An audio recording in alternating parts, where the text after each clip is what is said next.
দিকে বসে। তারা কি? তাদেরকে যারা কাফের বলবে না তারা কি? তাদের আকীদা ইহুদি খ্রিস্টানের চেয়েও খারাপ। কাদিয়ানীদের বিশ্বাস 1857 সালে কোরআন শরীফ বাতিল হয়ে গেছে, বাজেয়াপ্ত হয়ে গেছে। তাদের বিশ্বাস মদ এবং শূকরের গোশত হালাল।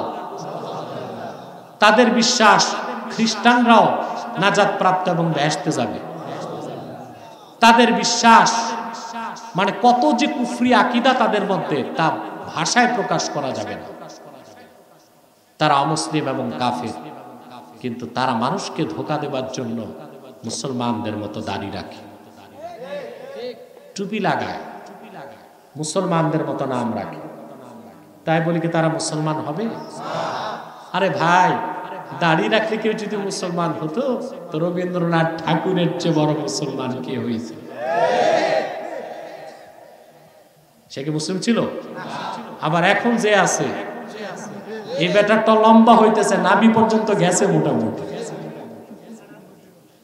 সেও কি মুসলিম না অমুসলিম?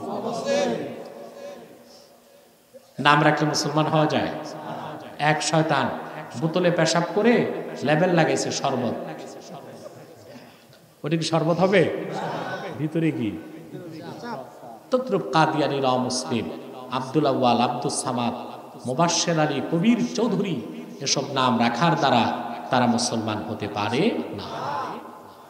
আমার ভাইয়েরা, আমার বন্ধুরা, আমার আল্লাহ নূর নবীজি আমার মুহাম্মদ সাল্লাল্লাহু আলাইহি ওয়াসাল্লামের ইসলাম ও কোরআনের হাজার হাজার হাজার বছর পরে বর্তমান ভারতের কুখ্যাত পাঞ্জাবের কুখ্যাত গুরুদাসপুরের কুখ্যাত কাদিয়ানে ইংরেজ আমলে এক শয়তান নিজকে নবী দাবি করছে। চিল্লায় বলেন নাউজুবিল্লাহ। শয়তান নাম রেখেছিল তার বাপ মির্জা গোলাম আহমদ কাদিয়ানী। সাবধান, তাকে গোলাম আহমদ বলা যাবে না, কারণ গোলাম আহমদ অর্থ আহমদ এর গোলাম। কোন কাফের কোনদিনও গোলাম আহমদ এর গোলাম হতে পারে না। আর কাদিয়ানের কাজ্জাব ছিল কুখ্যাত কাফের, ইংরেজদের পা চাটা গোলাম। সে গোলাম আহমদ এর গোলাম ছিল না, সে ছিল কুখ্যাত শয়তানের কুখ্যাত গোলাম। কাদিয়ানের কাজ্জাব, মিথ্যানবতের দাবিদার মির্জা গোলাম শয়তান কাদিয়ানির উপর গজব এসেছে 1908 সালে।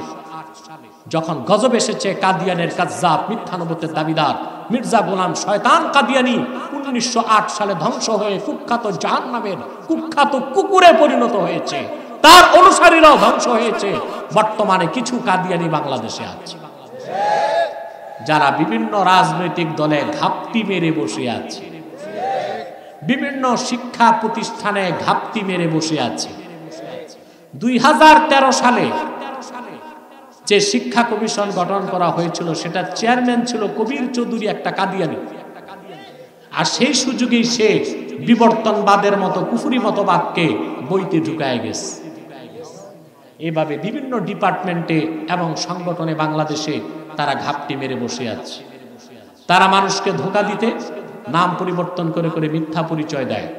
কখনো নিজেদের পরিচয় দেয় আহমদী জামাত, কখনো বলে আহমদিয়া জামাত, কখনো বলে আহমদী সম্প্রদায়, কখনো বলে আহমদিয়া সম্প্রদায়, কখনো বলে আহমদী মুসলিম জামাত, কখনো বলে আহমদিয়া মুসলিম জামাত। সাবধান, যত কাদিয়ানি ছিল আছে থাকবে, তারা কেউ আহমদী জামাত নয়, আহমদিয়া জামাত নয়, আহমদী সম্প্রদায় নয়, আহমদিয়া সম্প্রদায় নয়, আহমদী মুসলিম জামাত নয়, আহমদিয়া মুসলিম জামাত নয়, তারা শয়তানি জামাত, কুখ্যাত জাহান্নামের কুখ্যাত কুকুরের দল। আমাদের সকল দলের একটাই দাবি, অনতিবিলম্বে স্বাধীন বাংলায় শয়তান কাদিয়ানীদেরকে রাষ্ট্রীয়ভাবে অমুসলিম ঘোষণা করতেই হবে, করতেই হবে, করতেই হবে।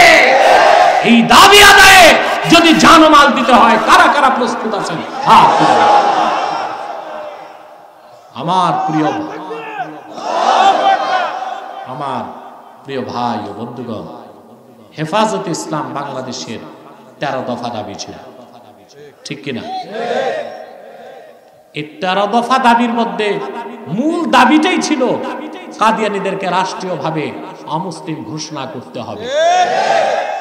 এই 13 দফার অন্তত এই একটি দফা দাবি আদায়ে সকল মাসলাকের মুসলমানকে, সকল রাজনৈতিক দলের কর্মীকে ঐক্যবদ্ধ হতে হবে। মনে থাকবে? তাদেরকে অর্থনৈতিক সহযোগিতা করবেন না, করেন করেন করেন। তাদের পণ্যগুলো কিনবেন না, প্রাণ, সিজান, আরএফএল এর পণ্যগুলো তাদের, প্রথম আলো, ডেলি স্টার, কালের কণ্ঠেগুলো তাদের, এগুলো ধরবেন না, কিনবেন না, বেচবেন না। মনে থাকবে? ইসলাম, মুসলমান আর বাংলাদেশের বিরুদ্ধে আরেকটি সম্প্রদায় কাজ করে যাচ্ছে, অমুসলিম, সেটার নাম ইসাই তরিকা। এটা কি? এটা খ্রিস্টানদের একটা ছদ্ম দল। এরা বলে যে এরা মুসলমান, পরবর্তীতে মানুষকে ধোঁকা দিয়ে বলে যে আমরা ঈসার উম্মত মুসলমান। ঈসার উম্মত মুসলমান না খ্রিস্টান? বাংলাদেশে ইসাই তরিকার সংখ্যা এখন 9.5 লাখ। কত? 9.5 লক্ষ। এরা মানুষকে যখন ধোঁকা দেয়, এদের বড় এক লিডার, এদের বড় এক নেতা কানাডাতে থাকে, এক বিশ্ববিদ্যালয়ের শিক্ষক। ওই লোকটাও গত রমজানে আমার কাছে ডিবেটে হেরেছে। আলহামদুলিল্লাহ, আপনি দেখেছেন ডক্টর তাজ আসবে। সে তারা মানুষকে ধোঁকাটা কিভাবে দেয়? তারা প্রথম যে কুফরটা মানুষের মধ্যে ঢুকায় কাফের বানাতে, সেটা হলো তারা বলে শুধু কোরআন বিশ্বাস করলেই হবে, হাদিস বিশ্বাসের সুযোগ নেই। এই প্রথম কুফরি আকীদা ঢুকায়। তারপর মানুষটাকে ধোঁকা দিয়ে পুরাপুরি খ্রিস্টান বানায়। কিন্তু এদের নাম হচ্ছে ইসাই তরিকা। কি নাম? এরা বলে যে এদের পুরা নাম হচ্ছে ইসাই তরিকা ভুক্ত মুসলমান, আসলে খ্রিস্টান। এদের খপ্পর থেকে দূরে থাকার চেষ্টা করবে, পারবেন তো ইনশাআল্লাহ? পাশাপাশি হিজবুত তাওহীদ থেকেও দূরে থাকবে। এটা আরেকটা ফিতনা, বড় ধরনের ফিতনা, এবং এদের মধ্যে অসংখ্য শিরক এবং কুফর আছে। এদের থেকে সাবধান, সতর্ক থাকবে। কথা বুঝতে পারছেন? আসুন আমরা একটু দোয়া করি, ইস্তেগফার করেন 11 বার। একটু বড় গলায় বলি আলহামদুলিল্লাহ। কোরআন সুন্নাহ ভিত্তিক যে কথাগুলো আমরা শুনেছি, আল্লাহ পাক যেন আমাদের স্মৃতির পাতায় তা মানকুশ করে দেন। বলুন আল্লাহুম্মা আমিন। এবং সে অনুযায়ী আমল করার তৌফিক যেন আমাদেরকে দান করেন। বলুন আল্লাহুম্মা আমিন। বিদায় লগ্নে আমি বসেছি কোরআন কারীম থেকে কিছু কথা বলার জন্য। তবে শুরুতেই আমি আমার মূল লক্ষ্য উদ্দেশ্যের কথা বলে দিচ্ছি আপনাদেরকে। এরা হয়তো বা না জেনেই কেউ কয়েকবার বক্তা বলেছে, আমি কোনো বক্তা নই। বক্তা মানি ব্যবসা, পেশাদারিত্ব, লেনদেন, এরকম কোনো বক্তা আমি নই। আমি আল্লাহর দ্বীনের নগণ্য একজন দাঈ, একজন খাদেম। এটি হচ্ছে পরিচয়। আর এখানেও বক্তা লেখা নাই, কিন্তু তারা মনে করেন ওয়াজ করতে আসলেই বক্তা হতে হয়। ওয়াইজ, দাঈ এক জিনিস, মুকাররির, লেকচারার, বক্তা আরেক জিনিস। কথা বুঝতে পেরেছেন? আপনারা যারা এসেছেন, বসে আছেন, এখানে আসার পেছনে পার্থিব, জাগতিক, সামাজিক, রাজনৈতিক কোনো স্বার্থ আপনাদের নেই। আপনারা এসেছেন শুধুমাত্র আল্লাহ তার হাবিব সাল্লাল্লাহু আলাইহি ওয়াসাল্লামের রিজামন্দি হাসিল করার জন্য। অন্য কোনো উদ্দেশ্য আমাদের এখানে নেই। এই যে এসেছেন, বসে আছেন, এটা মাজলিসুল ইলম, ইলমের মাজলিস। আপনি বসে আছেন, চুপচাপ বসে আছেন, প্রতি শ্বাসে আল্লাহ তাআলা 10টি নেকি দিচ্ছেন। হেঁটে এসেছেন, প্রতি কদমে 10টি নেকি পেয়েছেন। বসে বসে হৃদয় থেকে কোরআন সুন্নাহ শুনবেন, অন্তরের জিকির লিখা হতে থাকবে। এই জন্য মাজলিসুল ইলম যেটা, মাজালিসুল আবরার, যেটা মাহফিলের চেয়ে শ্রেষ্ঠ কোন জিকিরের হালকা আর হতে পারে না। হতে পারে? আমরা শুধু সকাল সন্ধ্যার জিকিরটাই বুঝি, ঠিক না? এবং করি, তাতে অনেক ফজিলত, কোনো সন্দেহ নাই। কিন্তু যে জিকিরটি বাদ দিলে মানুষের পরকালে মুক্তির কোনো ব্যবস্থা নেই, সে শ্রেষ্ঠ জিকিরের আহমিয়ত আমরা কম বুঝি। এ কোরআন কারীম, পুরা কোরআনটাই জিক্র। এটা কি? সুবহানাল্লাহ। পুরা কোরআন কারীমটাই কি? জোরে বলেন তো ভাই।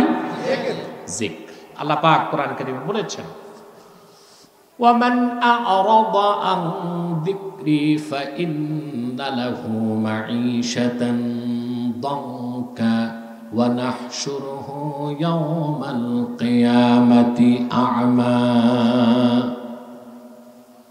وَمَنْ أَعْرَضَ عَنْ ذِكْرِي, যে ব্যক্তি আমার এই কোরআন, এই জিকির থেকে মুখ ফিরালো, তার জন্য রয়েছে একটি সংকুচিত রিজিক। আর কাল হাসর ময়দানে সেই হতভাগা ভাগ্য বিপন্নকে আমি আল্লাহ তাআলা অন্ধ করে উঠাবো। এর চেয়ে বড় জিকির আর কিছু হতে পারে? আপনার প্রতি শ্বাসে 10 নেকি হচ্ছে, আওয়াজগুলো কিসের আশেপাশে? এগুলো বন্ধ করতে হবে। বাচ্চা হোক না, বাচ্চারা তো মাঝে মধ্যে ইয়াজুজ মাজুজের কাজ করে, এগুলো বন্ধ করতে হবে।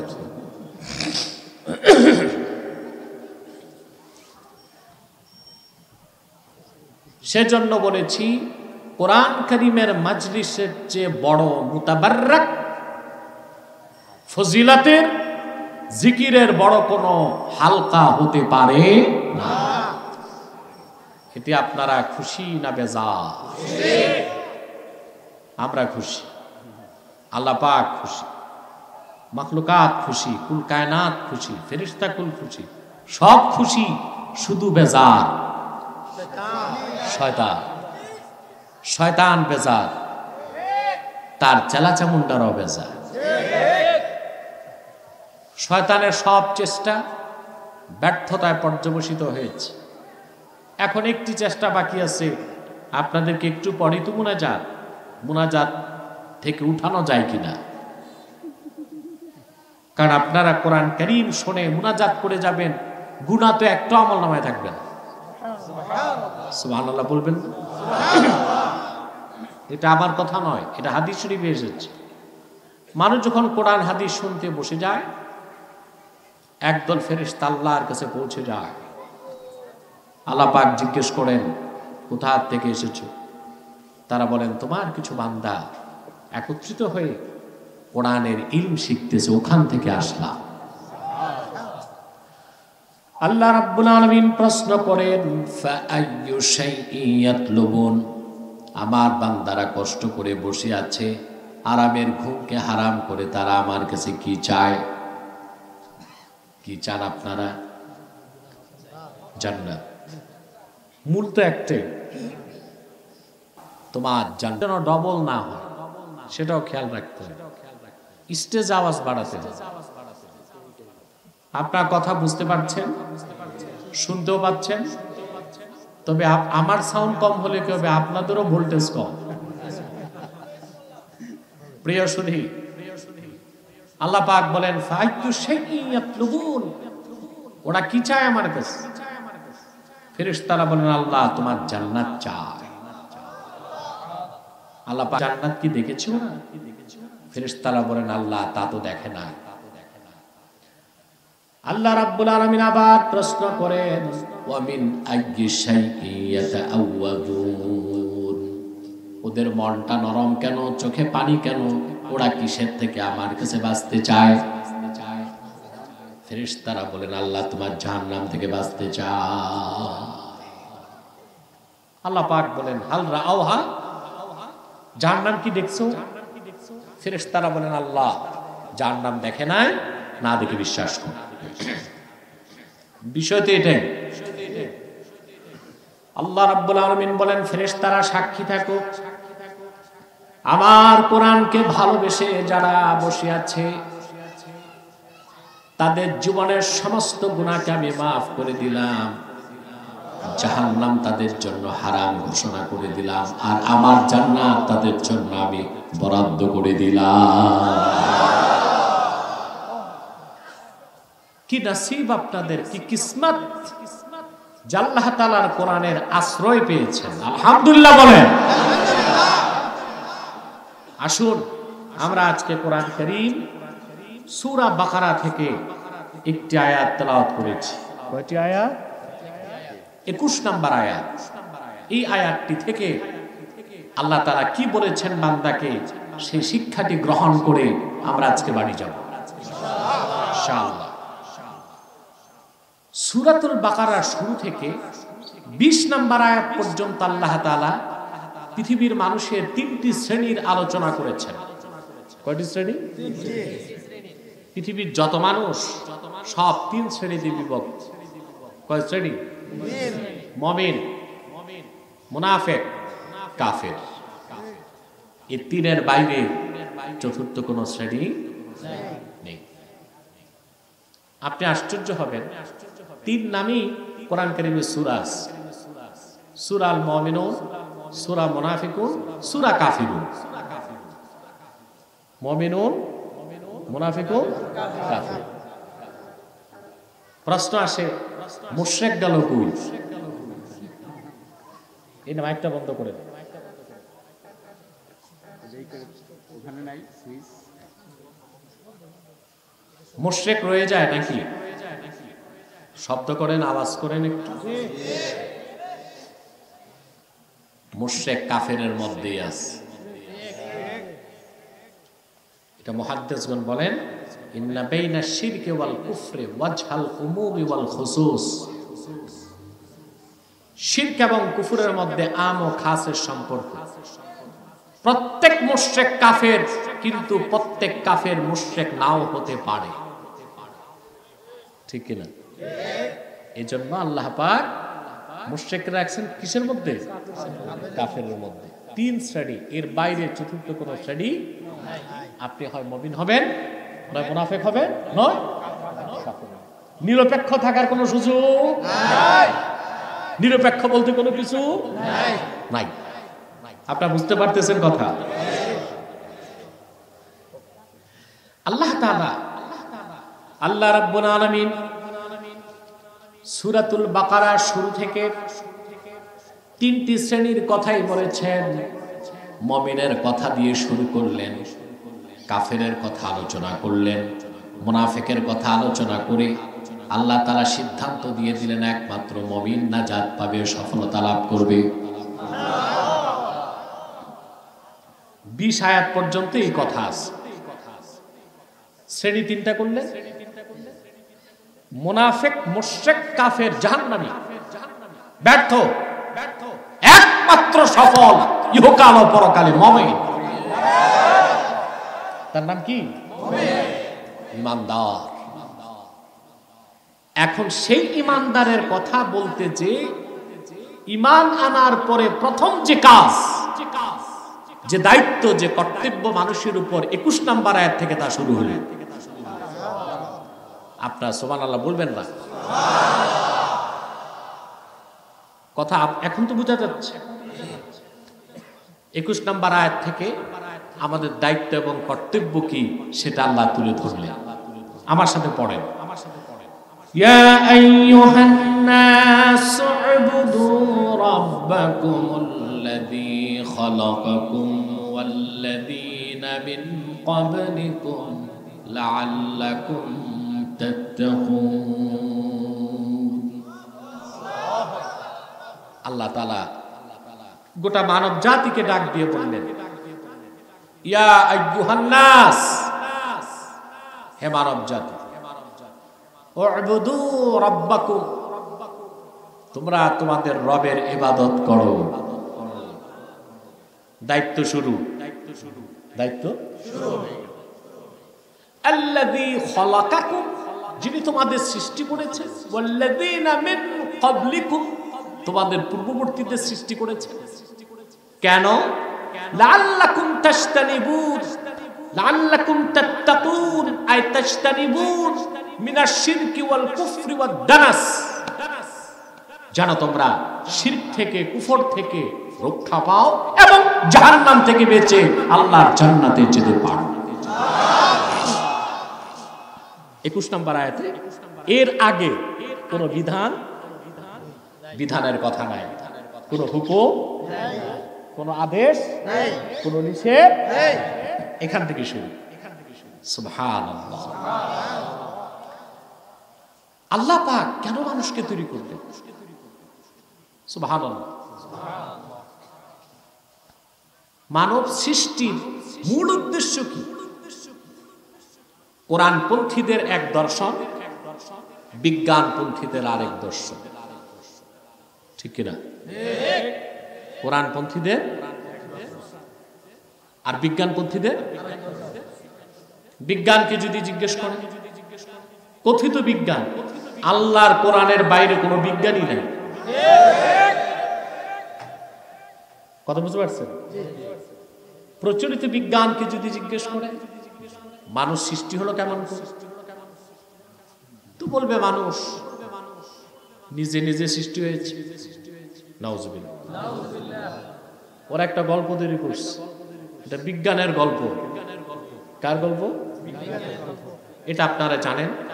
ওরা বলে আজ থেকে 4.5 বিলিয়ন বছর আগে, মানে 450 কোটি বছর আগে, সাউন্ডটা ক্লিয়ার করতে হবে, কানে বাজে, ক্লিয়ার করতে হবে, আওয়াজটা বাড়াতে হবে। না ঠিক আছে, মাউথ স্পিচ ঠিক আছে। হ্যাঁ, শব্দ হয় কেন?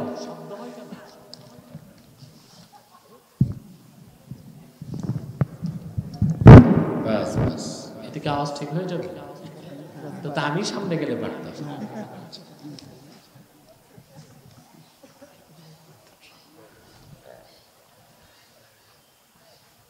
ওরা গল্পটা তৈরি করেছে 450 কোটি বছর আগে পৃথিবীতে কিছুই ছিল না। নাউজুবিল্লাহ বলবেন।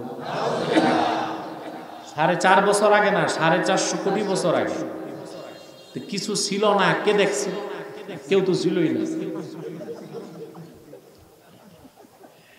বেশ ভালো কথা। তারপর কি হলো?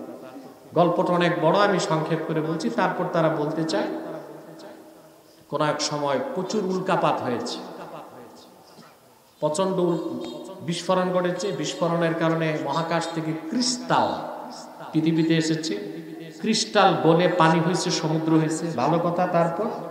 তারপর কোটি কোটি বছর পরে উল্কা বৃষ্টি হয়েছে। উল্কা বৃষ্টির কারণে মহাশূন্য থেকে oxygen, nitrogen, carbon die oxide এগুলো এসেছে। তারপর কি হয়েছে?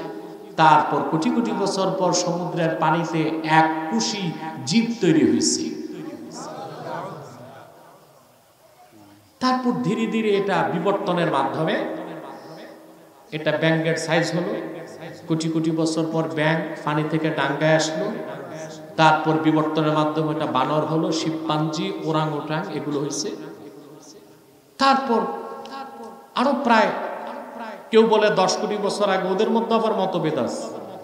কেউ বলে 27 কোটি বছর আগে এক সময় বানরের লেজ পড়ে গেল, বানর 2 পায়ে দাঁড়ায় হাঁটতে লাগলো, বানর মানুষ হয়ে গেছে। মানুষ মেয়াদ উত্তীর্ণ গাঁজা খাইলে এইরকম কথা বলতে পারে। ডারউইনে কথা বলেছে।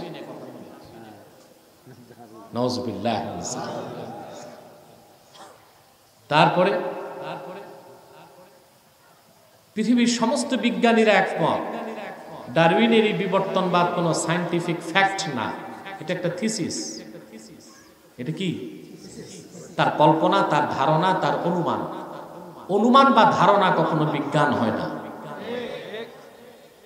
পৃথিবীর 2005 সালে মার্কিন যুক্তরাষ্ট্রে বই থেকে, শিক্ষা ব্যবস্থা থেকে বিবর্তনবাদকে বাদ দিয়েছে। যে ব্রিটেনে ডারউইনের জন্ম, সেই ব্রিটেন তার শিক্ষা ব্যবস্থা থেকে বিবর্তনবাদকে বাদ দিয়েছে। বড়ই দুঃখ এবং পরিতাপের বিষয়, 2013 সালে আমার দেশে শিক্ষা কমিশনে পশ্চিমাদের কিছু গোলাম বসেছে। তারা নবম শ্রেণী থেকে মাস্টার্স পর্যন্ত, ডিগ্রি পর্যন্ত বায়োলজিতে, জুলজিতে বিবর্তনবাদকে ঢুকিয়েছে। একটি ছাত্র বিবর্তনবাদ বিশ্বাস করলে তার নাস্তিক হতে আর কিছু লাগবে না। ঠিক না? এই হচ্ছে তাদের জীবন দর্শন।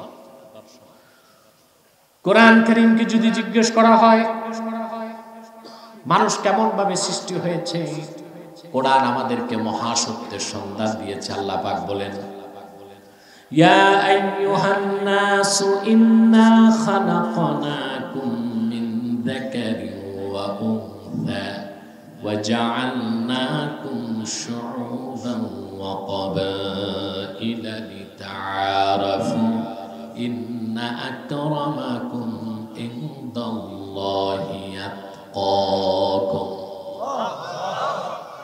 আল্লাহ রাব্বুল আলামিন সুবহানাল্লাহ, বিজ্ঞানের বিজ্ঞান কোরআন।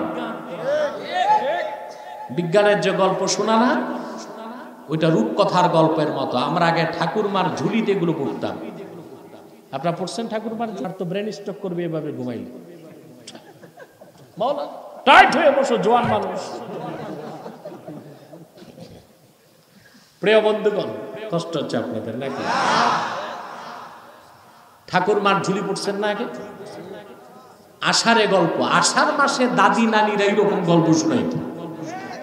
এক দেশে ছিল এক রাজা, তার ছিল এক রানী, রানীর ছিল এক ঘোড়া, ঘোড়ার ছিল 4 মাথা 8 লেজ 6 পা। ডারউইনের এইসব কল্পনা প্রসূত থিসিসকে আজ বিজ্ঞানের নামে পড়ানো হচ্ছে স্কুল, কলেজ, ভার্সিটিতে। তার একমাত্র উদ্দেশ্য হচ্ছে আগামী প্রজন্মকে নাস্তিক বানানো, বেঈমান বানানো, ইহজাগতিক বানানো, পরকাল বিমুখ এমন একটি প্রজন্ম দিতে চায় তারা বাংলাদেশকে, যারা পরকালকে বিশ্বাস করবে না, নাস্তিকতায় বিশ্বাস করবে। তা হতে দেওয়া হবে না। আমার পক্ষ থেকে আমি 1 বছর যাবত ডারউইনবাদীদেরকে চ্যালেঞ্জ করছি, আসো ডিবেটে আসো। একটাও বাংলাদেশে পাইলাম না। এই বিবর্তনবাদ লিখছে যে কথিত বিজ্ঞানী বাংলাদেশে, এই লোকটাও রাজি হচ্ছে না।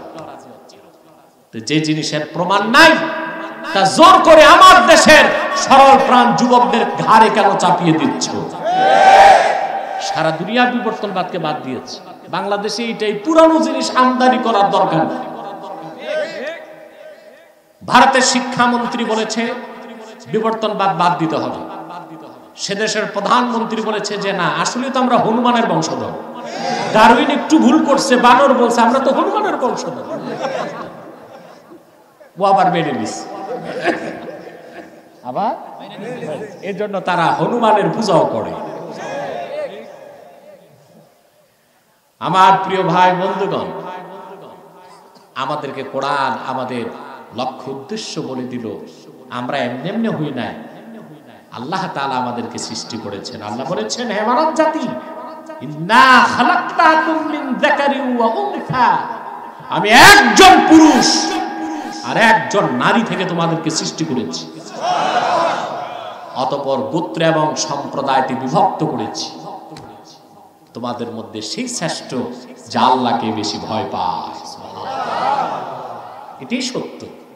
আর আগের গল্পটা যেন বলে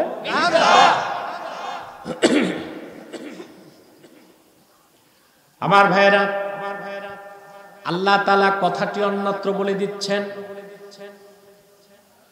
ইয়া আইয়ুহান নাসু তাকু রাব্বাকুমুল্লাযী খালাকাকুম মিন নাফসিন ওয়াহিদা ওয়া খালাকা মিনহা যাওজাহা ওয়া বাথা মিনহুমা রিজালান কাসীরান ওয়া নিসা। হে মানুষেরা, আল্লাহকে ভয় করো, তোমাদের রবকে, যিনি তোমাদেরকে সৃষ্টি করেছেন একজন পুরুষ থেকে সৃষ্টি করেছেন তার স্ত্রী একজন নারীকে। বিজ্ঞান পূজারীরা বিজ্ঞান করো, তোমরা যে ক্লোনিং খুঁজে পেয়েছো 40 বছর আগে, আল্লাহ সেই ক্লোনিং এর কনসেপ্ট ১,৫০০ বছর আগে ফাঁস করেছে। ক্লোনিংটা বুঝেন আপনারা?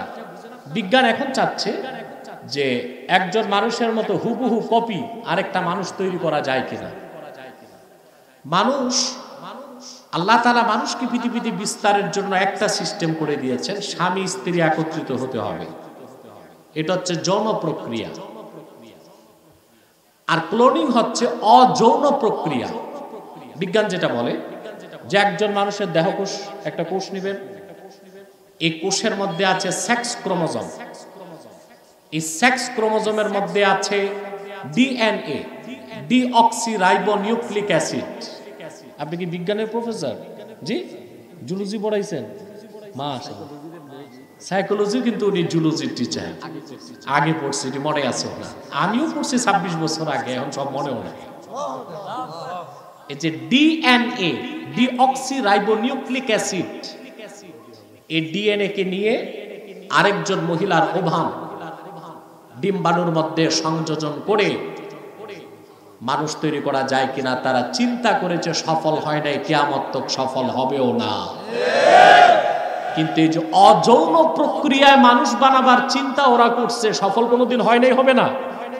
কিন্তু দেখেন আল্লাহ তাআলা কোরআন শরীফে বলেছেন, আদমকে আমি হাত দিয়ে তৈরি করছি আর তার বউকে আদম থেকে তৈরি করছি। সেখানে প্রক্রিয়াটা কি ছিল? আদমের দেহ থেকে হাওয়া, আদমের দেহ থেকে হাওয়া। আসল শব্দটা কি? তাহলে আমরা বুঝতে পারছি যে আমাদের সৃষ্টি কে করেছেন?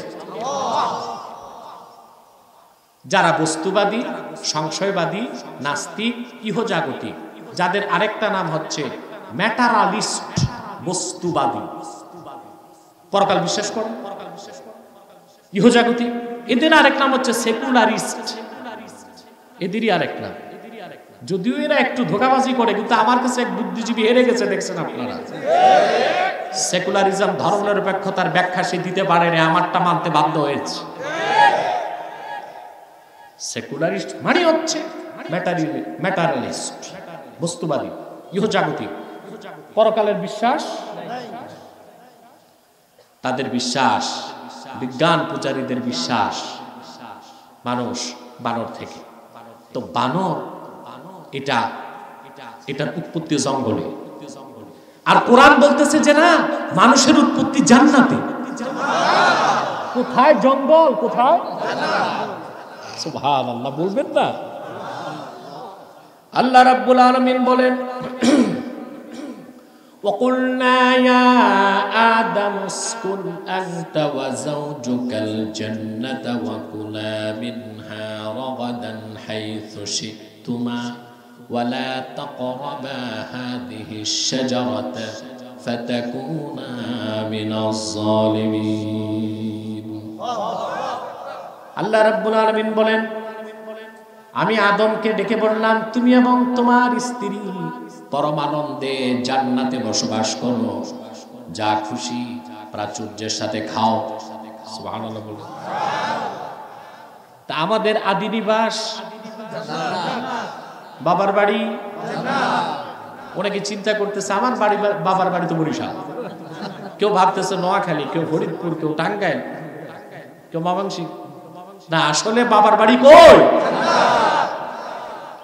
বাবার বাড়ি আসল বাড়ি, বাবার বাড়ি। তা আমাদের আসল বাড়ি কি? কোরআন, ইসলাম মানবতাকে সমুন্নত করেছে। আল্লাহর কোরআনের বাইরে যারা মানব রচিত তন্ত্র মন্ত্র মতবাদে বিশ্বাসী, তারা মানবতাকে ভুলণ্ঠিত করেছে। তারা বলে মানুষ বানর থেকে আর বানর জঙ্গল থেকে। কোরআন বলতেছে না, মানুষ আদম থেকে আর আদমের তৈরি জান্নাতে। কোথায় জঙ্গল, কোথায় জান্নাত? মুসলমান কথা খেয়াল করতেছে? তারপরে আসো, আল্লাহ সুবহানাহু ওয়া তাআলা কোরআন কারীমে স্পষ্ট করে দিয়েছেন, আমরা মানুষ, আমরা আল্লাহর শ্রেষ্ঠ সৃষ্টি, আমরা আল্লাহর সুন্দর সৃষ্টি, আমরা আল্লাহর প্রিয়তম সৃষ্টি। কোরআন শরীফে আল্লাহ এটা বলেছেন। আল্লাহ রাব্বুল আলামিন বলেন, ওয়ালাকাদ কাররামনা বানি আদাম ওয়া হামালনাহুম ফিল বাররি ওয়াল বাহরি ওয়া রাযাকনাহুম মিনাত তাইয়্যিবাত। আল্লাহ রাব্বুল আলামিন বলেন, আমি বনি আদমকে গোটা সৃষ্টি জগতের মধ্যে শ্রেষ্ঠত্ব দান করেছি।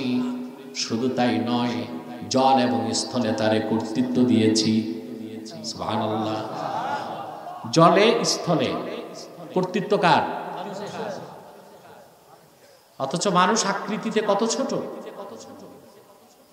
একটা হাতি মানুষ থেকে কত বড়, কিন্তু সে হাতির উপর কর্তৃত্ব করে কে? ঠিক কিনা? তিমি মাছ কত বড়, যেটা নীল তিমি। একটি নীল তিমির উপরে ৪২টি হাতি দাঁড় করানো যায়।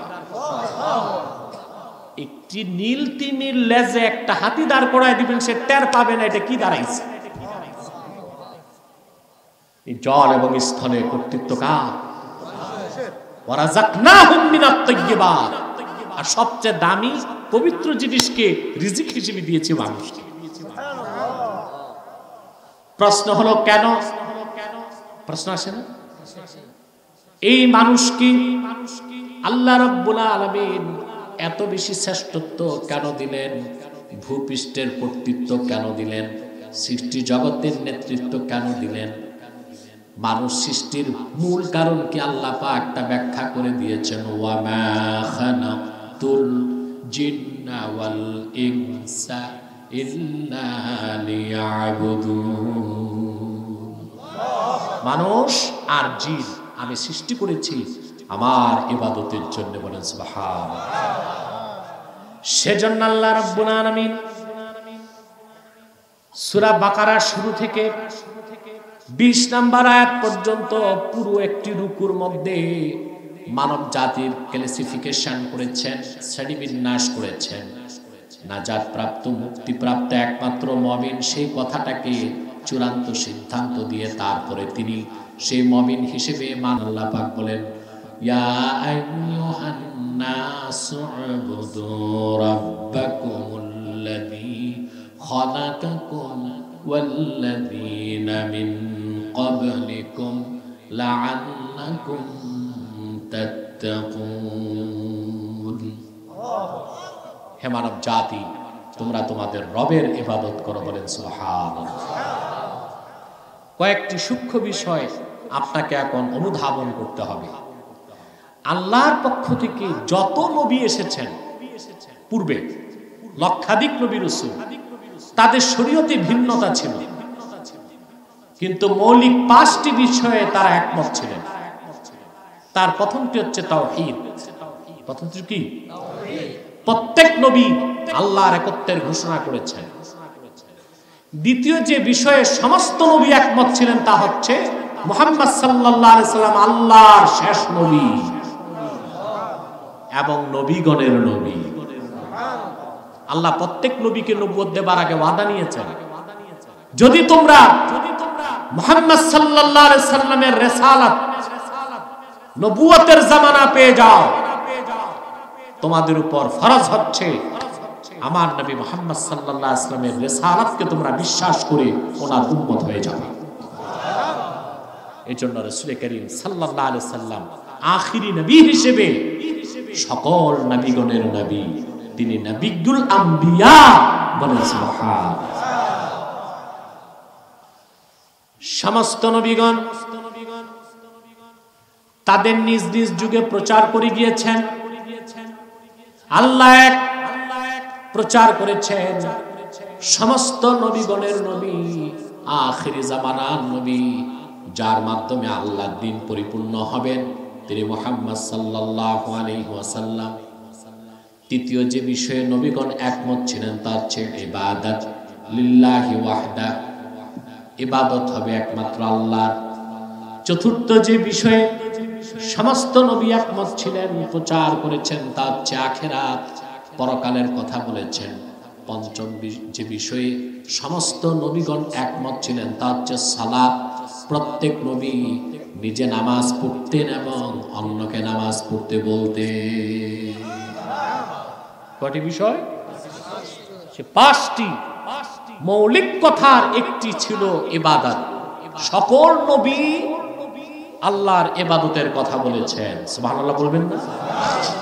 কি বলেছেন? আল্লাহ তাআলা কোরআন কারীমে সেই কথাগুলো উদাহরণ দিয়ে তুলে ধরেছেন। 25 জন পয়গম্বরের উদাহরণ আল্লাহ দিয়েছেন, তারা আল্লাহর ইবাদতের দাওয়াত দিয়েছেন। আল্লাহর ইবাদতকে প্রতিষ্ঠা করতে যে তারা কেউ জীবন দিয়েছেন, কেউ রক্ত দিয়েছেন। ঠিক কিনা বলেন? আমার ভাইয়ের, আল্লাহ রাব্বুল আলামিন উদাহরণ দিয়েছেন, ওয়ালাকাদ আরসালনা নূহান ইলা কওমিহি ক্বালা ইয়া কওমি ইবুদুল্লাহা মা লাকুম মিন ইলাহিন গায়রুহু। আল্লাহ পাক বলেন, আমি নূহকে রাসূল করে প্রেরণ করেছি। তিনি শতাব্দীর পর শতাব্দী তার কওমকে ডাক দিয়ে বলেছেন, হে আমার কওম, একমাত্র ইবাদত করো আল্লাহ রাব্বুল আলামিনের, তিনি ছাড়া কোনো মাবুদ নাই। আদিন আখাহুম হুদান ক্বালা ইয়া কওমি ইবুদুল্লাহ মা লাকুম মিন ইলাহিন গায়রুহু। আল্লাহ পাক বলেন, আমি আদ জাতির নিকট তাদের ভাই হুদকে প্রেরণ করেছি। তিনিও যুগের পর যুগ তাদেরকে আহ্বান করেছেন আর বলেছেন, হে আমার কওম, তোমরা একমাত্র আল্লাহর ইবাদত করো, তিনি ছাড়া আর কোনো মাবুদ নাই।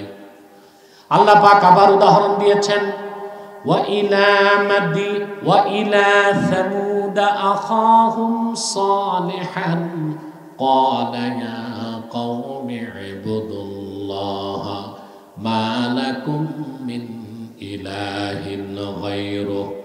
আল্লাহ পাক বলেন, আমি সামুদ জাতির নিকট সালেহকে প্রেরণ করেছি। তিনিও যুগের পর যুগ তার জাতিকে ডেকেছেন আর বলেছেন, হে আমার কওম, তোমরা একমাত্র আল্লাহর ইবাদত করো, তিনি ছাড়া কোনো মাবুদ নাই। আল্লাহ পাক আবার উদাহরণ দিয়েছেন, ওয়া ইলা মাদিয়ানা আখাহুম শুআইবান ক্বালা ইয়া কওমি ইবুদুল্লাহ মা লাকুম মিন ইলাহিন গায়রুহু। আল্লাহ পাক বলেন, আমি মাদিয়ান জাতির নিকট তাদের ভাই শুআয়বকে প্রেরণ করেছি। তিনি যুগের পর যুগ দাওয়াত করে বলেছেন, হে আমার কওম, একমাত্র তোমরা আল্লাহর ইবাদত করো। এভাবে আল্লাহর পক্ষ থেকে যত নবী এসেছেন, রাসূল এসেছেন, তারা মানব জাতিকে আল্লাহর ইবাদতের দাওয়াত দিয়েছেন। সবার শেষে এসেছেন আখিরি নবী, নবীগণের মাথার তাজ মুহাম্মদ সাল্লাল্লাহু আলাইহি ওয়াসাল্লাম। ১৫০০ বছর আগে তিনিও মানুষকে ডাকলেন কি বলে? ইয়া আইয়ুহান নাসু উবুদু রাব্বাকুমুল্লাযী খালাকাকুম ওয়াল্লাযীনা মিন ক্বাবলিকুম লাআল্লাকুম তাত্তাকুন। হে বিশ্বের মানুষ, তোমরা তোমাদের রবের ইবাদত করো। চিন্তা করেন, পূর্বের নবীদের আহ্বানে আর রাসূল করিম সাল্লাল্লাহু আলাইহি ওয়াসাল্লামের আহ্বানে কত পার্থক্য। পূর্বের নবীগণ ডাকলেন, হে আদ, হে সামুদ, হে বনি ইসরাইল, হে আমালেকা, হে মাদিয়ানবাসী, হে সামুদবাসী। রাসূলুল্লাহ বলেন নাই হে কুরাইশবাসী, মক্কাবাসী, বলেছেন হে মানব জাতি। কারণ পূর্বের সমস্ত নবী ছিলেন আঞ্চলিক নবী। আমার রাসূল, তোমার রাসূল, বিশ্ব নবী, গোটা সৃষ্টি জাহানের নবী। বলেন সুবহানাল্লাহ, সুবহানাল্লাহ। রাসূল করিম সাল্লাল্লাহু আলাইহি সাল্লাম শুধু মক্কাবাসীকে ডাকেন নাই, কারণ তিনি রাহমাতুল লিল আলামিন হিসেবে পৃথিবীর সকল যুগের, দেশের, বর্ণের, বংশের মানুষের জন্য হেদায়েতের চূড়ান্ত নূর কোরআন কারীম নিয়ে এসেছেন। বলেন সুবহানাল্লাহ। সেজন্য আহ্বানটা ছিল কি? বিশ্ববাসী, মানব জাতি। বলেন সুবহানাল্লাহ। সাউন্ডটা ভালোই আছে, একটু বাড়ানো যায়? একটু বাড়ানো। প্রিয় ভাই বন্ধুগণ, আমি খুব দ্রুত বিষয়টি আপনাদের সামনে উপস্থাপন করছি, আশা করি সহজে বুঝবেন। তবে সময় খুব কম নেব, আমি শারীরিকভাবে অসুস্থ। আর মেন রোড থেকে এত ভিতরে আমি তা জানি না। ইন্টেলিজেন্ট ব্রাঞ্চ থেকে আমাকে একটু সতর্ক করা আছে প্রত্যন্ত অঞ্চলে না যাওয়া। আমি জানি না আপনাদের 2 কিলোমিটার কিভাবে 6 কিলোমিটার হয়, সেটা এসে বুঝতে পারলাম যে আমাদের কিলোমিটার আর তাদের কিলোমিটারের পার্থক্য আছে।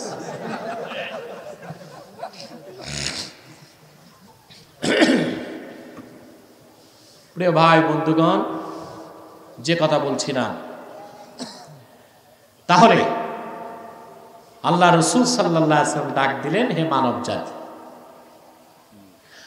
আল্লাহ যেমন সবার রব, আল্লাহর হাবিব সবার জন্য, সুবহানাল্লাহ, তিনি সবার রাসূল,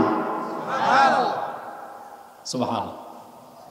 আর এই কোরআন শুধু মুসলমানের জন্য আসে নাই, সারা মানব জাতির জন্য এসেছে, ঠিক কিনা? আল্লাহ রাব্বুল আলামিন বলেন, শাহরু রমাদানাল্লাযী উনজিলা ফীহিল কুরআনু হুদাল লিন্নাস। এই কোরআন হুদাল লিন্নাস, গোটা মানব জাতির জন্য হেদায়েতের বাহন। সুবহানাল্লাহ। কথাটি কেন বললাম? একমাত্র পৃথিবীতে ধর্ম প্রচারের বৈধ দাবিদার মুসলমান, আর কারো ধর্ম প্রচারের অথরিটি তার ধর্ম তাকে দেয় না। আবার বলছি কথাটা, একমাত্র পৃথিবীতে ইসলাম প্রচারের অধিকার রাখে মুসলমান। মুসলমানকে অধিকার কোরআন দিয়েছে। অন্য কোন ধর্মের মানুষ ধর্ম প্রচার করবে, সেই অধিকার তার ধর্মই তাকে দেয় নাই। যেমন হিন্দুদের এটা কোনো ধর্ম না, এটা একটা কালচার, এটা কি সংস্কৃতি। তারপর সেখানে আবার লেখা আছে তাদের ধর্মগ্রন্থে, অহিন্দু কোনোদিন হিন্দু হইতে পারবে না। তো ধর্ম প্রচারের সুযোগ নাই। তাহলে ধর্ম প্রচার করে খ্রিস্টান, কারা করে? খ্রিস্টান। খ্রিস্টানদের বাইবেলে লেখা আছে, জেসাস, যীশু খ্রিস্ট নিজেই বলেছে, আমাকে প্রেরণ করা হয়েছে বনি ইসরায়েলের হারানো ম্যাশগুলোকে উদ্ধার করতে। তাহলে জেসাস বা যিশু বা ঈসা তার বক্তব্যে বুঝিয়ে দিলেন তিনি শুধু ছিলেন বনি ইসরায়েলের জন্য। একে তো তার ধর্মই রহিত হয়ে গেছে, দ্বিতীয়ত তো তার ধর্ম বনি ইসরায়েলের বাইরে কারো কাছে পৌঁছানো ঈসার ফতুয়ায় না জায়েজ। তো খ্রিস্টানদের ধর্ম প্রচারের অধিকার আছে না, অথচ সারা বাংলাদেশে খ্রিস্টানরা অবাধে ধর্ম প্রচার করছে। এটা ধর্মের নামে অধর্মীয় কাজ হচ্ছে, এটা বন্ধ করা হচ্ছে। কিন্তু দুঃখ এবং পরিতাপের বিষয়, সে খ্রিস্টান মিশনারির বিরুদ্ধে যারা বাংলাদেশে কাজ করছে তারা আজকে ময়দানে হাঁটতে পারে না, কথা বলতে পারে না। কেন যেন তারা কারাগারে বন্দী। আমি মাওলানা জুবাইরের ইঙ্গিত দিচ্ছি, প্রচলিত আইনে তিনি যদি অপরাধী হন শাস্তি হোক, কিন্তু জামিনে মুক্তি দেওয়া তো উচিত। তাকে ভিতরে অন্তরীণ রেখে খ্রিস্টানদেরকে যদি ধর্ম প্রচারের সুযোগ দেওয়া হয়, তাহলে পার্বত্য চট্টগ্রাম ভবিষ্যতে বাংলাদেশের একটি অংশ নাও থাকতে পারে। বাংলাদেশে যারা খ্রিস্টান মিশনারি পরিচালনা করছে তারা ইসলামের শত্রু, মুসলমানের শত্রু, লক্ষ লক্ষ মুসলমানের রক্তে অর্জিত স্বাধীন বাংলাদেশের স্বাধীনতার শত্রু। অতএব ইসলামের সুমহান স্বার্থ রক্ষায়, মুসলমানদের মৌলিক অধিকার আদায়ে, দেশের স্বাধীনতাকে রক্ষার জন্য খ্রিস্টান মিশনারির কার্যক্রম বাংলাদেশে বন্ধ করতেই হবে, করতেই হবে।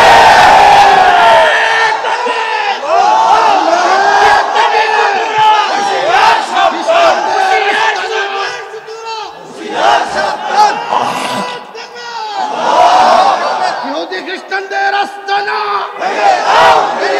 খ্রিস্টানদের আস্তানা সারা বাংলায় থাকবে না।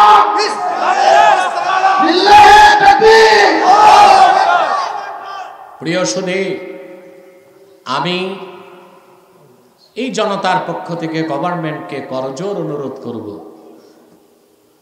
মাওলানা জুবায়ের সহ যারা খ্রিস্টান মিশনারির বিরুদ্ধে কাজ করে গেছে বাংলাদেশে, তারা তো স্বাধীনতার অতন্দ্র প্রহরী, দ্বীনের খাদেম। যদি তাদের কোনো কৌশলে বা পদ্ধতিতে ভুল থাকে বিচার হোক, অন্তত জামিনে মুক্তি দেওয়া উচিত। ঠিক কিনা? যদি একদিকে ইসলামের পক্ষে যারা প্রচারক তাদেরকে যদি বাক স্বাধীনতা দেওয়া না হয়, মুক্তভাবে ইসলাম প্রচারের সুযোগ দেওয়া না হয়, তাহলে পশ্চিমাদের মদত পুষ্ট সমস্ত কুফরি ও তাগুতি শক্তি, বিশেষ করে খ্রিস্টান মিশনারি বাংলাদেশে তাদের কালো হাত বসিয়েছে। এমন একদিন আসতে পারে পূর্ব তিমুরের মতো তারা বাংলাদেশের কোন একটি অঞ্চলকে খ্রিস্টান রাষ্ট্র বানাবার আওয়াজ তুলতে পারে। সুদানের মতো বাংলাদেশের কোন অঞ্চলকে স্বাধীন করার আওয়াজ তারা দিতে পারে।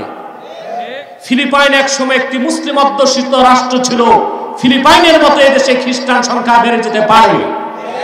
স্পেন 600 বছর মুসলমান শাসন করেছে, পরবর্তীতে অত্যন্ত নির্মম ভাবে অমানবিক ভাবে ধোঁকাবাজির মাধ্যমে খ্রিস্টানরা স্পেনকে দখল করেছে। 14 কোটি মুসলমানের বাংলাদেশে তারা তাদের গির্জায় ধর্ম পালন করুক, আমরা কিচ্ছু বলবো না, কিন্তু গির্জার বাইরে ধর্ম প্রচার করা তাদের ধর্মগ্রন্থ অনুযায়ী হারাম কাজ। এটা আমাদের ফতোয়া না, বাইবেলের ফতোয়া। আমাদের ফতোয়ায় তো শুধু হারাম না, শিরক এবং কুফর। তাদের ফতোয়ায়, বাইবেলের ফতোয়ায় কি? কারণ জেসাস, ঈসা রুহুল্লাহ, তাকে জেসাস বলে তারা।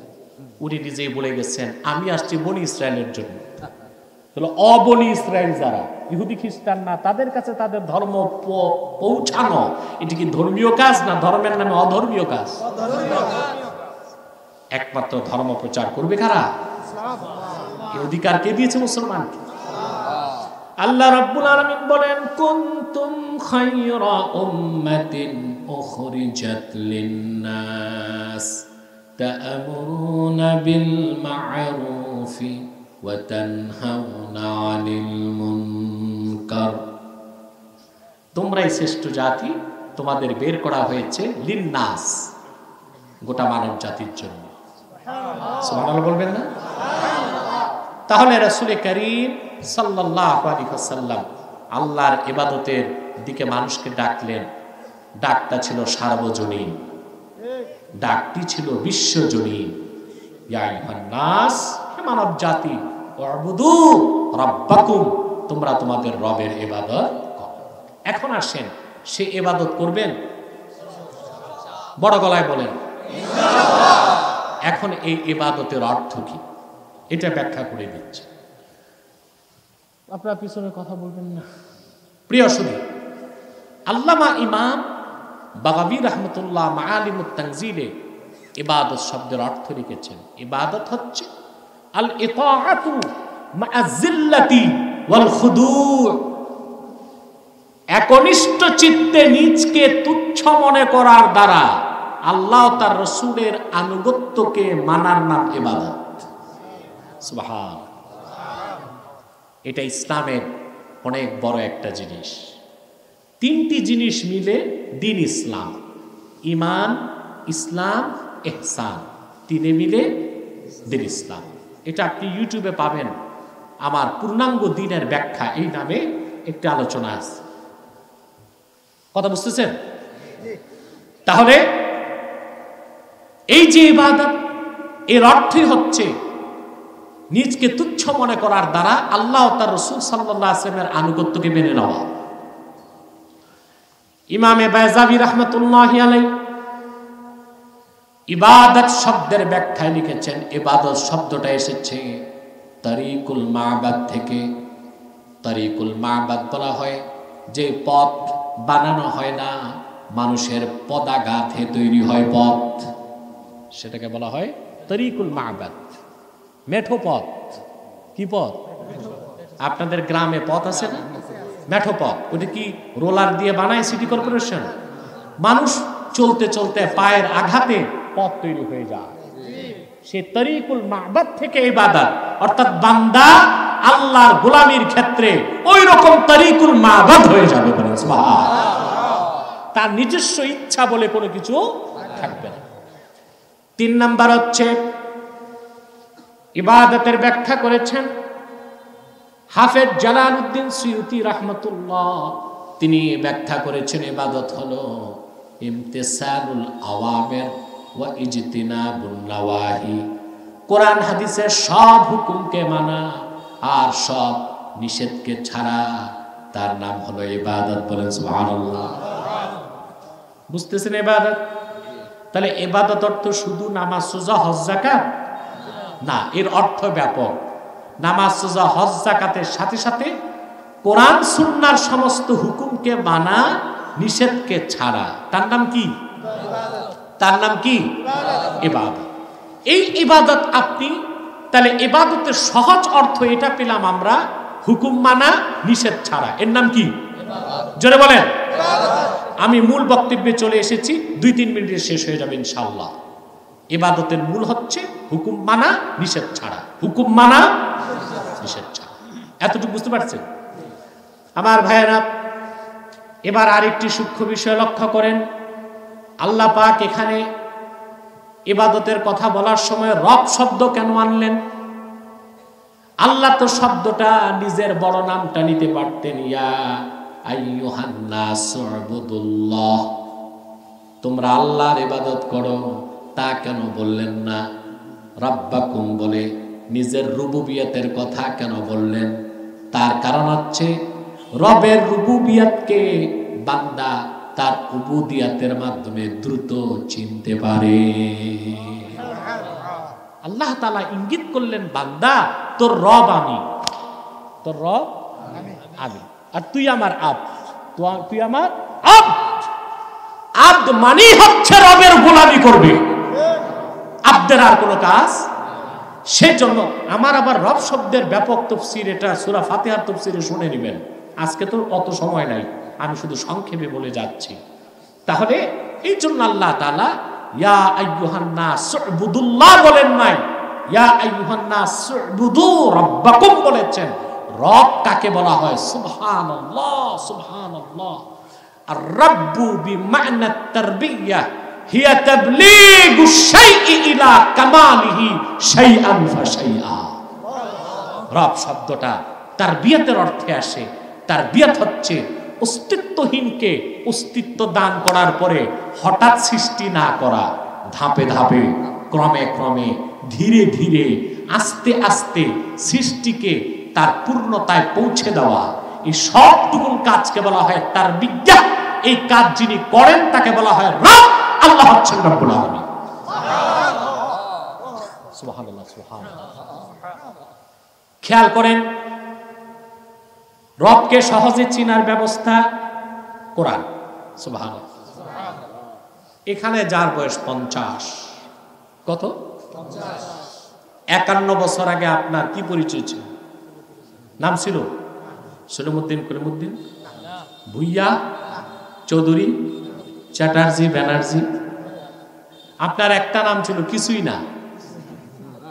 কি নাম ছিল? আল্লাহ পাক কোরআন কারীমে বলেন, হাল আতা আলাল ইনসানি হিনুম মিনাদ দাহরি লাম ইয়াকুন শাইআম মাযকুরা।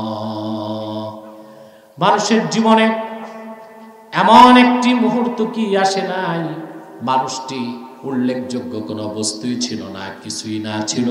সেই কিছুই না থেকে এত সুন্দর মানুষ কে তৈরি করেছেন? জোরে বলেন।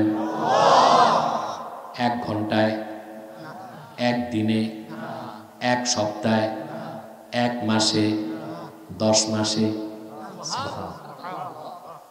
আল্লাহ তাআলা সূরা মুমিনুনে সে কথাগুলো বলেছেন, ওয়ালাকাদ খালাকনাল ইনসানা মিন সুলালাতিন মিন তিন থুম্মা জাআলনাহু নুতফাতান ফি ক্বারারিন মাকিন।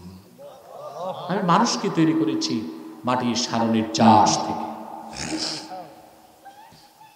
অতঃপর তাকে 1 ফোঁটা বীর্যের আকারে মায়ের সুরক্ষিত রেহেমে স্থাপন করেছি। তুম্মা খালাকনান নুতফাতা আলাকাতান ফাখালাকনাল আলাকাতা মুদগাতান ফাখালাকনাল মুদগাতা ইযামান ফাকাসাওনাল ইযামা লাহমা। অতঃপর এই মানুষকে 40 দিন পরে আমি সুবহান বীর্যের স্তর থেকে তাকে রক্তপিণ্ড বানালাম, তারপরে গোশতপিণ্ড বানালাম, তারপরে গোশতের ভিতরে হাড় হাড্ডি তৈরি করলাম, তারপরে গোশতের মসৃণ পোশাক দিয়া হাড়গুলোকে ঢেকে দিলাম, তারপরে পূর্ণাঙ্গ মানুষ রূপে তারে দুনিয়ায় পাঠায় দিলাম। ধাপে ধাপে কথা বলে না, ধাপে ধাপে ক্রমে ক্রমে। এটা তার বিয়াত। এটা কি? এটা রবের কাজ। এটা কার কাজ?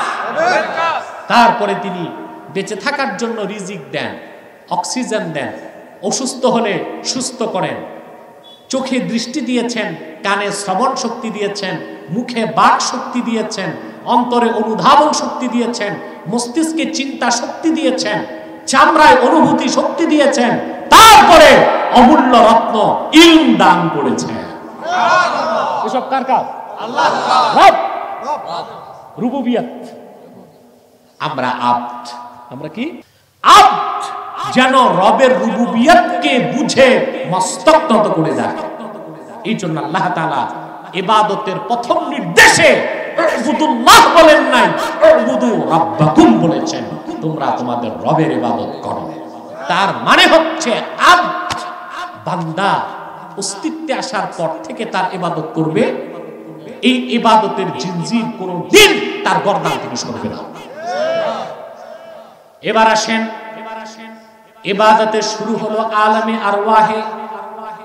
কোথায়?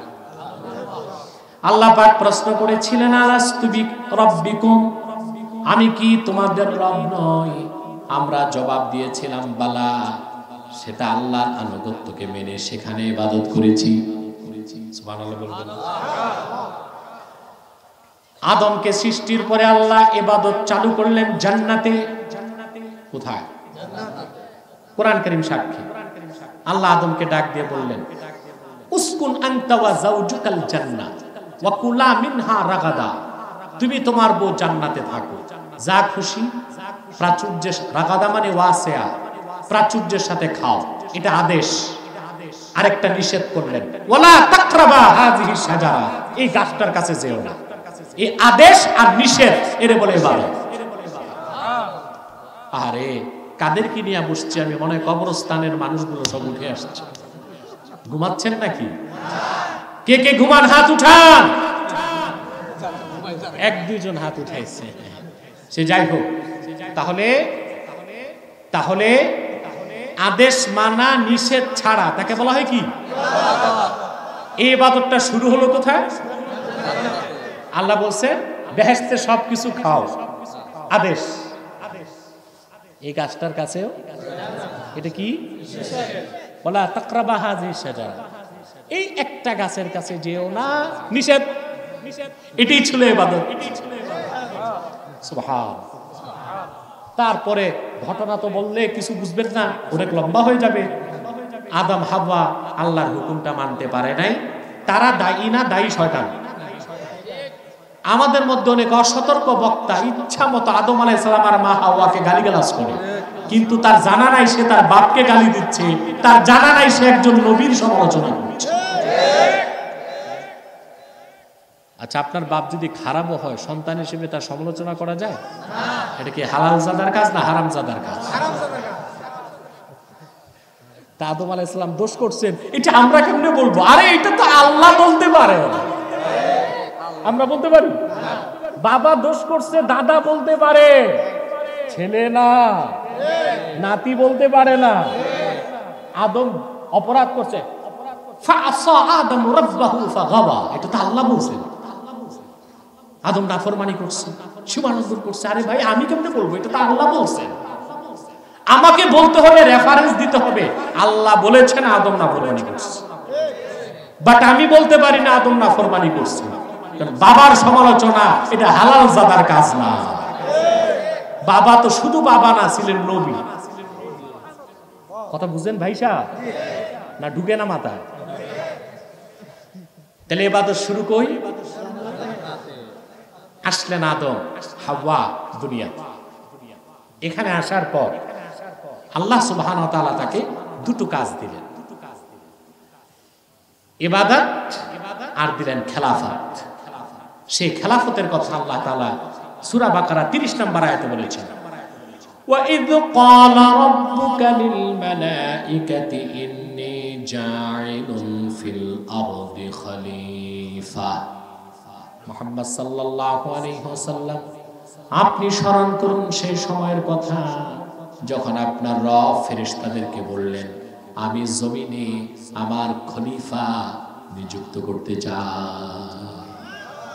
খলিফা মানে টেইলার,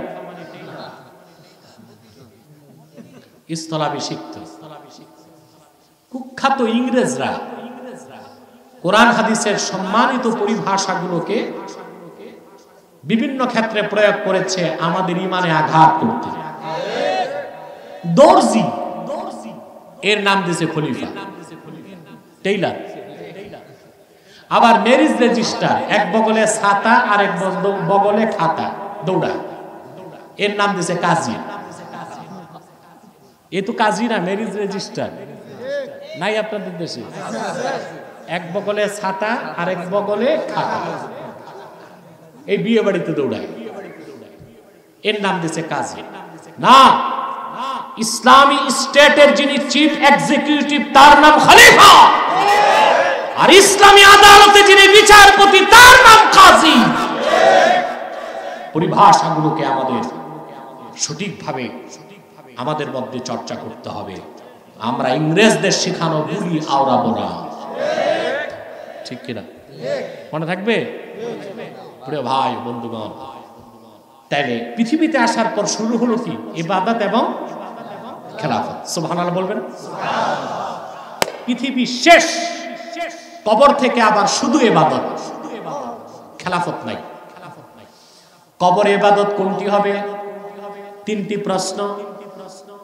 সুবহান। প্রথম প্রশ্ন, মান রাব্বুক, তোমার রব কে? মুমিন জবাব দিবে রাব্বি আল্লাহ। ওয়া মা দীনুক, তোমার দিন কি? মুমিন জবাব দিবে দীনি আল ইসলাম। আল্লাহর হাবিবকে দেখানো হবে, ওয়া মা তাকুলু ফি হাযার রাজুল আল্লাযী বুইসা ফীকুম।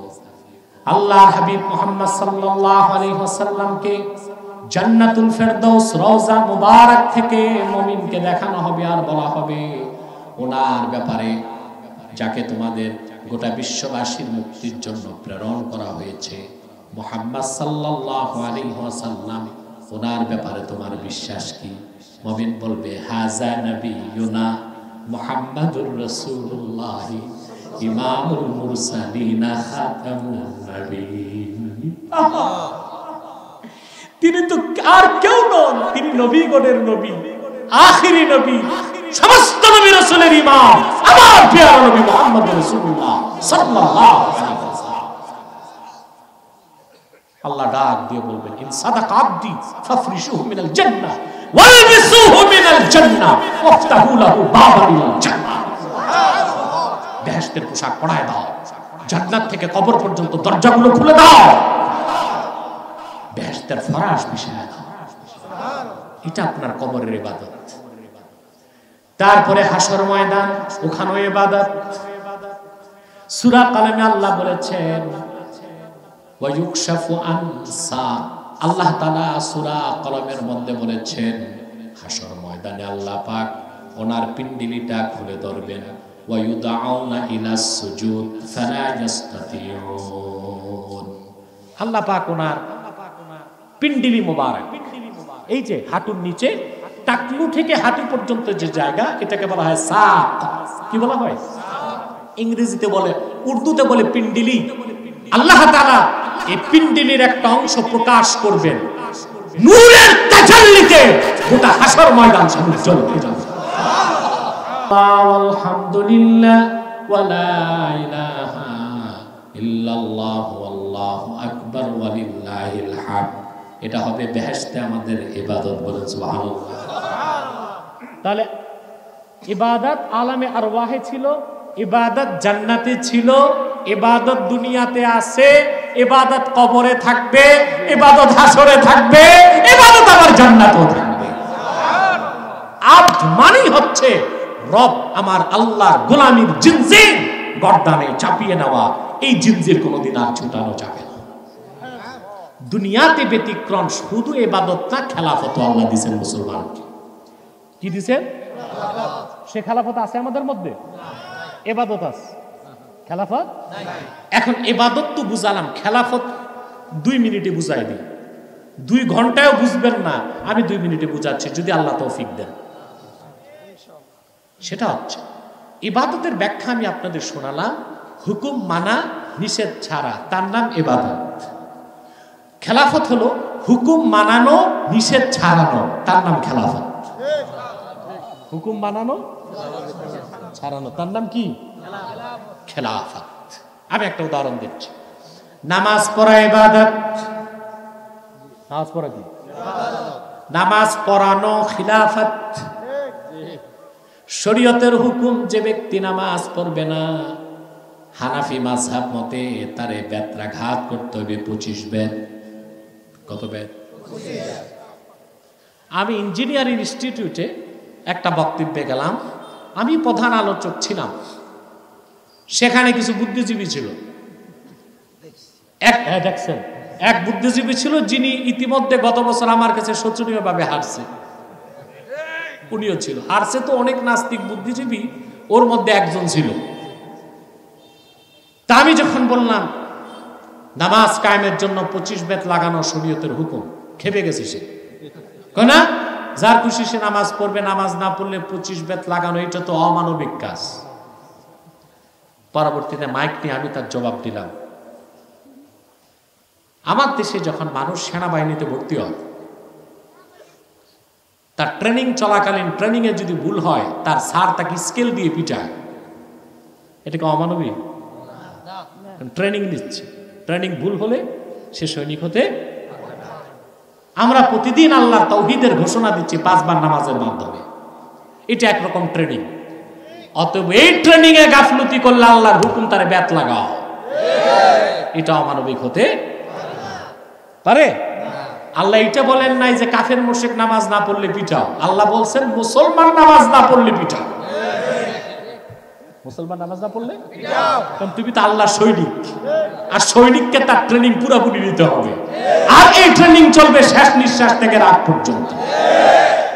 অতএব ট্রেনিং পিরিয়ডে, ট্রেনিং চলাকালীন ব্যর্থ খাইতেই হবে, ঠিক কিনা? এখন বলেন, আপনি নিজে নামাজ পড়বেন, ইবাদত করলেন, কিন্তু আগামীকাল ফজর নামাজ বা জোহরের পর যদি চন্দ্রা বাজারে যে নামাজ পড়ে না তারে বেত লাগান, কি অবস্থা হবে? আপনি 2 বেত লাগাবেন, কমসে কম 4টা বেত আপনার খাইতে হবে, হবে? কিন্তু যদি আমাদের মধ্যে খেলাফত থাকতো, তাহলে এই কাজটা হতো পুলিশের। কার হতো? পুলিশ আচ্ছা মতো পিটাই দিত যে নামাজের সময় ঘরে থাক, না মসজিদে যা, বাজারে রোডে ঘোরাঘুরির কোনো সুযোগ নাই। মদ না খাওয়া কি? মদ না খাওয়া ইবাদত। এখন যে মদ খায়, ওরে মদ পানে বাধা দেওয়া খেলাফত। এখন আপনি পারবেন কালিয়াকোট যে মদের দোকান যে কয়টা আছে ভাঙতে? পারবেন? যদি এলাকার 40 ইমাম সাহেব 10,000 মুসল্লি নিয়ে জুমার দিন বের হয়, যে দেখবে মদের দোকানগুলোর সামনে পুলিশ ভাইরা দাঁড়ায় আছে, পাহারা দিবে কারে? পুলিশের কোনো দোষ নাই, সে প্রজাতন্ত্রের কর্মী, প্রজাতন্ত্রের গোলামি তারে করতেই হয়। ওই লোক মদ এনেছে লাইসেন্স দিয়ে এবং ট্যাক্স দিচ্ছে, তাকে পাহারার দায়িত্ব গভর্নমেন্ট নিয়েছে। এটা সিস্টেমের দোষ। কিসের দোষ? আমরা যদি ইবাদতের সাথে খেলাফত কায়েম করতে পারতাম, তো 10,000 মুসল্লির দরকার হইতো না, একজন এসপি লাগতো না, এএসপি 2 জন সিপাহী নিয়ে আসলে ওই বেটা শরাব ব্যবসায়ী তার শ্বশুর বাড়ি পালাবার পথ খুঁজে পেত। তাহলে ইবাদত এবং খেলাফত বুঝতে পেরেছেন? এখন আমাদের মেসেজ কি? আমাদের ইবাদতের পাশাপাশি খেলাফতের চিন্তা করতে হবে। আল্লাহ যা তৌফিক দান করেন। আমিন। সাদাকাল্লাহুল আযীম ওয়া সাদাকা রাসূলুহুন নবিয়ুল কারীম। মাদ্রাসায় পাঠিয়ে দাও। ونحن على ذلك من الشاهدين والشاكرين الحمد لله رب العالمين এই ইউটিউবার সব দাঁড়ায় গেছে বসো বসো বসো আমি উঠি নাই তো বসো মাইকগুলো খুলবে কার আগে কে এই একটা প্রিয় সুধী এগুলো পিছিয়ে পাঠিয়ে দেন আপনারা খুব কষ্ট করেছেন আমি আর কষ্ট দিচ্ছি না ونحن على ذلك من الشاهدين والشاكرين الحمد لله رب العالمين বিদায় লগ্নে আমি কিছু হুঁশিয়ারি করে দিচ্ছি আপনাদেরকে উচ্চারণ আপনারা এখানে বিভিন্ন দলমতের লোক আছেন না কিন্তু এখানে দলীয় কোনো কোন্দল আছে নাই কেন নাই এখানে আওয়ামী লীগ আছে বিএনপি আছে জাতীয় পার্টি আছে জামাত আছে সব দলের লোক আছে কিন্তু এখানে কোনো সংঘাত আছে মিছিল মিটিং হরতাল পিকেটিং কারণ আমরা দলের পরিচয়ে কেউ আসি নাই আমাদের একটাই পরিচয় আমরা মুসলমান আজকে এক দলে কত কোন দল দেখেন না ইউপি নির্বাচনে কি হচ্ছে বাংলাদেশ AK-47 নিয়ে দৌড়াচ্ছে মানুষ আমি রসিকতা করে বলেছি তা তো জাতীয় নির্বাচনে ট্যাঙ্ক কামান লাগে যে অবস্থা এখন এখানে কোনো কোন দল আছে এই তোমরা কোথায় যাচ্ছ মুনাজাত না করে তোমরা কি আউলিয়া কেরাম নাকি মুনাজাত লাগে না কথা খেয়াল করছেন আমরা এখানে যে বসেছি আমাদের মধ্যে কোনো কোন্দল নাই সংঘাত নাই কিচ্ছু নাই তার কারণ একটা আমাদের একটা পরিচয় আমরা এখানে এসেছি আমরা মুসলমান আমরা কি মুসলমান যদি আমাদের অন্য কোনো পরিচয় থাকতো এতক্ষণ এখানে বসা যেত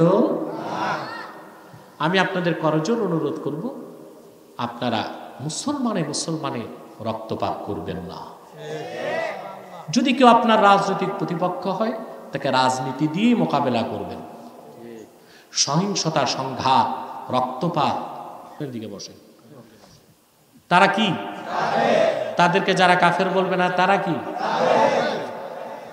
তাদের আকীদা ইহুদি খ্রিস্টানের চেয়ে খারাপ কাদিয়ানীদের বিশ্বাস 1857 সালে কোরআন শরীফ বাতিল হয়ে গেছে বাজেয়াপ্ত হয়ে গেছে তাদের বিশ্বাস মদ এবং শূকরের গোশত হালাল তাদের বিশ্বাস খ্রিস্টানরাও নাজাত প্রাপ্ত এবং বেহেশতে যাবে তাদের বিশ্বাস মানে কত যে কুফরি আকীদা তাদের মধ্যে তা ভাষায় প্রকাশ করা যাবে না তারা অমুসলিম এবং কাফের কিন্তু তারা মানুষকে ধোঁকা দেবার জন্য মুসলমানদের মতো দাড়ি রাখে টুপি লাগায় মুসলমানদের মতো নাম রাখে তাই বলি কি তারা মুসলমান হবে আরে ভাই দাড়ি রাখলে কেউ যদি মুসলমান হতো তো রবীন্দ্রনাথ ঠাকুরের চেয়ে বড় মুসলমান কে হয়েছে সে কি মুসলিম ছিল আবার এখন যে আছে এই ব্যাটারটা লম্বা হইতেছে নাভি পর্যন্ত গেছে মোটামুটি সেও কি মুসলিম না মুসলিম নাম রাখলে মুসলমান হওয়া যায় এক শয়তান বোতলে পেশাব করে লেবেল লাগাইছে শরবত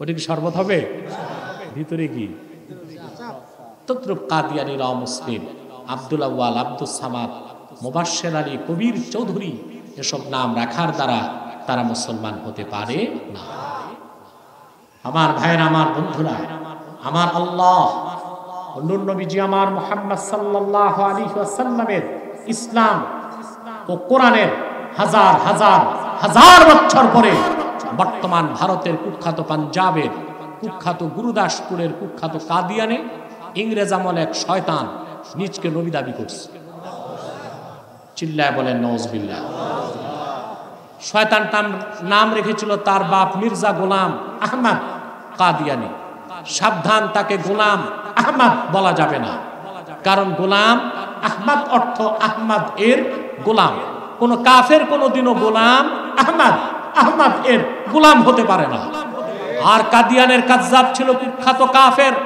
ইংরেজদের পা চাটা গোলাম সে গোলাম আহমদ এর গোলাম ছিল না সে ছিল কুখ্যাত শয়তানের কুখ্যাত গোলাম কাদিয়ানের কাজ্জাব মিথ্যা নবুয়তের দাবিদার মির্জা গোলাম শয়তান কাদিয়ানির উপর গজব এসেছে 1908 সালে যখন গজব এসেছে কাদিয়ানের কাজ্জাব মিথ্যা নবুয়তের দাবিদার মির্জা গোলাম শয়তান কাদিয়ানি 1908 সালে ধ্বংস হয়ে কুখ্যাত জাহান্নামের কুখ্যাত কুকুরে পরিণত হয়েছে, তার অনুসারীরাও ধ্বংস হয়েছে। বর্তমানে কিছু কাদিয়ানি বাংলাদেশে আছে যারা বিভিন্ন রাজনৈতিক দলে ঘাপটি মেরে বসে আছে, বিভিন্ন শিক্ষা প্রতিষ্ঠানে ঘাপটি মেরে বসে আছে।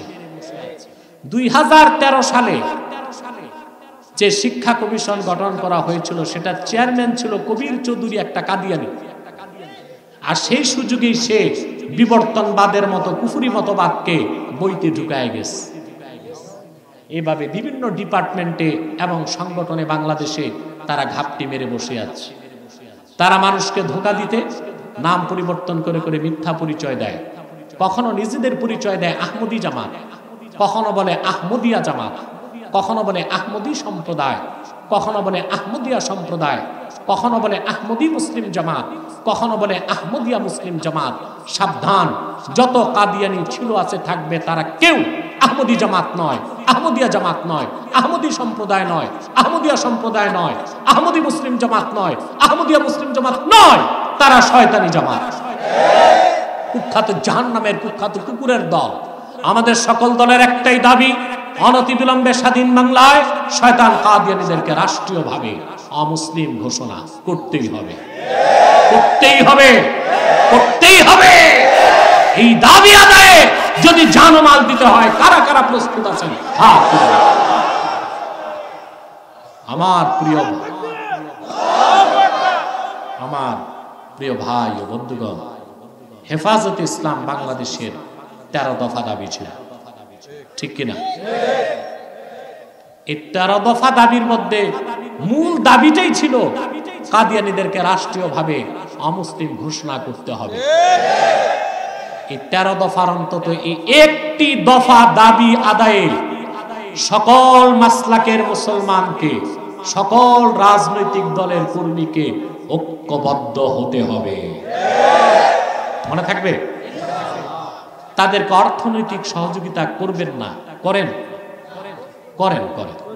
তাদের পণ্যগুলো কিনবেন না, প্রাণ, সিজান, আরএফএল এর পণ্যগুলো তাদের, প্রথম আলো, ডেলি স্টার, কালের কণ্ঠ এগুলো তাদের, এগুলো ধরবেন না, কিনবেন না, বেচবেন না। মনে থাকবে?